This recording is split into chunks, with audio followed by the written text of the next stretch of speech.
Hey, Creepshow Fam. Welcome back to another chilling episode of Creepshow, where we dive deep into the strange, the bizarre, and the unsettling.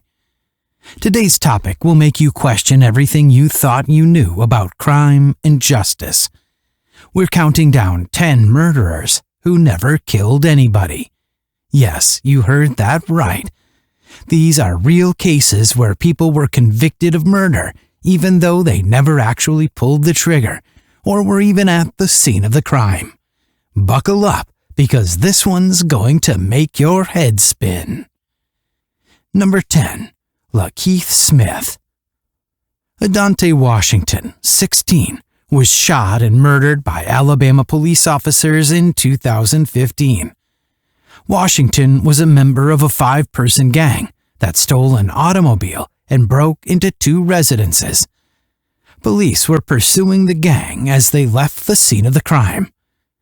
Havarsky Jackson, 19, opened fire on the police during the pursuit as they were closing in on the gang. The police responded by murdering Washington. Washington was shot, according to police later, because he was carrying a pistol. Although it was evident that Washington had been shot and killed by the police, Lakeith Smith, a 15-year-old gang member, was given a 30-year term in connection with Washington's death. In addition, he was given a further 35 years in prison for burglary. Any fatality that happens during a crime is punishable by law in Alabama, even if the victim's death was not caused by the offender. If Smith had accepted a plea offer, he would have been sentenced to 25 years in prison for the murder and burglary offenses. But he turned it down, even though the other gang members accepted. Number 9. Mervin Bettis. Mervin Bettis, a 63-year-old shoplifter, was caught in 2011 while attempting to steal from a Target store in Florida. Russell Horner, a security guard and former FBI agent who was employed at the business, caught him. Horner had barely put Bettis in handcuffs when he suffered a fatal heart attack. Because of Horner's passing, Bettis was accused of third-degree murder. If someone dies while committing a violent crime, a criminal may be prosecuted with first- or second-degree murder. If the death occurs during a non-violent act, they may be tried with third-degree murder. Bettis was given a 5-year term for a fictitious murder. Number 8. Ryan Holle. Because of the death of Jessica Snyder, age 18, Ryan Holle is incarcerated. This is despite the fact that he was 2.4 kilometers, 1.5 miles away at the time of the murder, and was not the murderer. But because Holle had handed Billy Allen the keys to his automobile, his roommate, he was judged guilty of first-degree murder. The car was utilized by Allen and his group to get to Snyder's house, where Snyder was killed by gang member Charles Miller.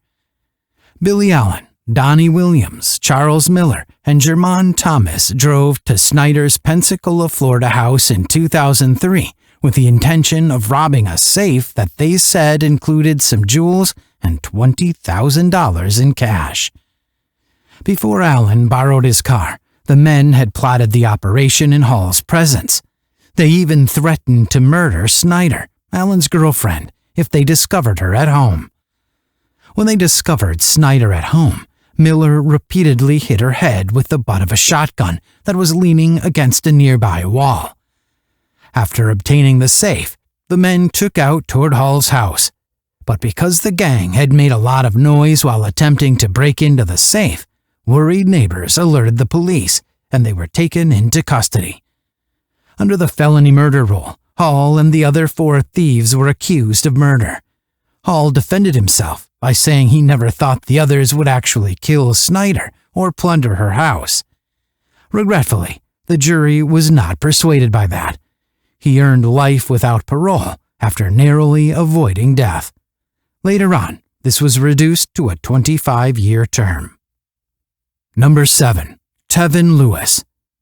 Chicago natives Tevin Lewis and Marquis Sampson were great friends who supported one another through everything, even criminal activity. When the two stole $1,200 from a restaurant in 2012, things went south for them. When the two youngsters ran, officers pursued them, but Sampson and Lewis had parted ways. While Lewis proved to be difficult for the police to apprehend, Sampson was pursued by an officer. Sampson was wounded while being pursued. When Lewis eventually made it to the shooting scene, he was taken into custody for stepping over the police line. Before learning that Lewis was Sampson's accomplice, the police first accused him of being unruly. He was then accused of first-degree murder. Lewis received 20 years for Sampson's passing and 32 years for the robbery. Number 6. Kristoffer Thomas Kraft. Kristoffer Thomas Kraft, 36, of Leonard, Texas, crashed his truck in 2017 while driving while intoxicated and using a phone. Colton Kraft, his 7-year-old son, was in the truck with him. He was not using a seatbelt and was sitting in the front seat. From the ruins, Kraft emerged crawling. What followed, though, was unheard of. Kraft went to retrieve his beer cans that had spilled on the road rather than his kid, who was still trapped inside the truck. He also attempted to leave the scene, discouraging bystanders from aiding Colton or phoning 911. After Colton passed away from his wounds, Kraft was accused of felony murder. It came to light during Kraft's trial that he had previously smashed his truck while operating a vehicle after drinking. Nearly 100 beer cans were discovered beside the car, the responding officer said to the court.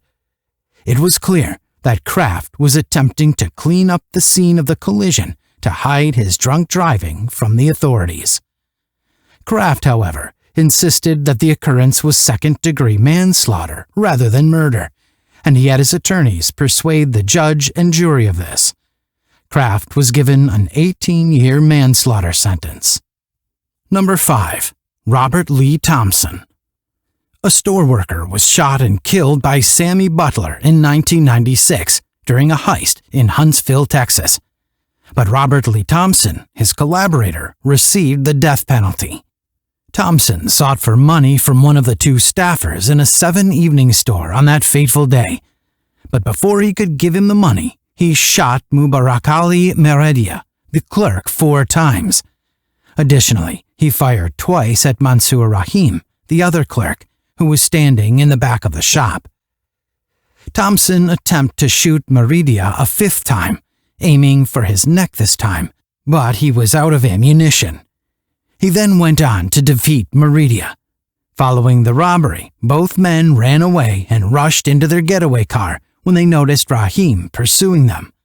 Butler took 2 shots at Rahim this time. The shots would be lethal.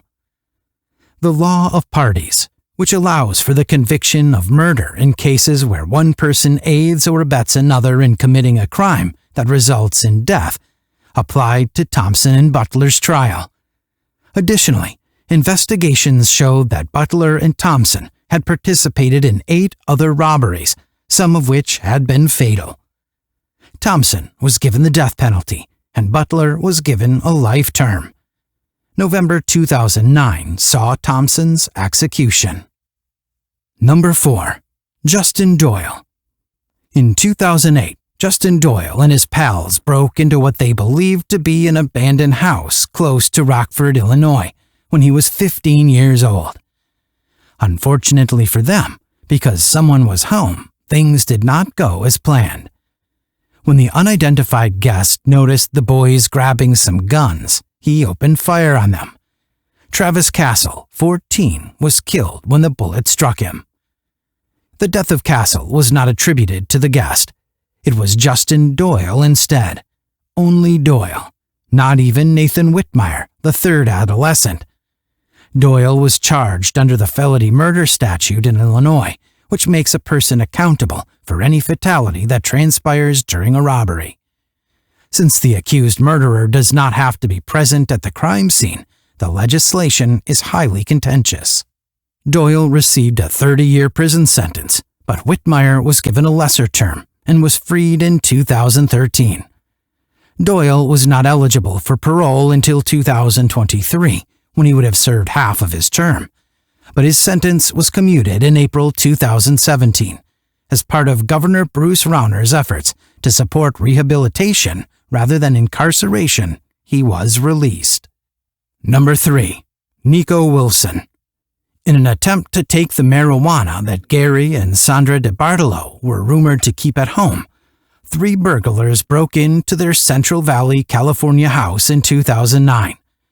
Whatever transpired, they cut the couple's throats to end their lives. The felony murder statute in California was used to charge all 6. Even though he wasn't even inside the house when the robbery occurred, Neko Wilson, 27, was one of the robbers and was charged with murder. He was outside the house in a car. He was charged nevertheless, since he had a hand in the robbery's planning. Wilson was spared from a death sentence in 2018, thanks to modifications made to the felony murder statute by Governor Jerry Brown. Wilson accepted a plea deal for robbery and numerous other lesser charges in exchange for the dismissal of his murder conviction. He was released after serving 9 years in jail pending his trial. Not every robber, though, was fortunate. Don Singh was sentenced to life in prison without the possibility of release. Number 2. Danny Smith, Jr. This seems to be a rather simple case involving Danny Smith, Jr. from Peoria, Illinois. Smith requested a share of the $420,000 that 41-year-old Mounds Bryant had just won in a lottery in December 2016. He abducted Bryant and his stepfather and demanded $25,000 in ransom because he was unable to ask politely. Regretfully, Bryant was unable to walk due to Lou Gehrig's disease. During the kidnapping, he lost his balance and struck his head. Later on, this caused his death. Smith was given a 48-year-old sentence after being charged with murder. Number 1. Brittney Mikesell. On December 2, 2017, a 22-year-old Brittney Mikesell traveled to her Cardinal Ridge mobile home park in Bloomington, Illinois, with her boyfriend, 21-year-old Cullen Hedrick, to engage in combat with an unidentified guy. The man entered the park, and Hedrick brandished a machete in self-defense. Hedrick was stabbed in the chest by the man who attacked him. Hedrick died in a hospital after the stabbing proved to be lethal. But Mikesell was the one accused of killing Hedrick. A few days earlier, on November 28th, investigators discovered that Mikesell and Hendricks had attacked 2 additional individuals in 2 different mobile home parks. Hedrick pepper-sprayed a woman and beat one of their victims with a bat.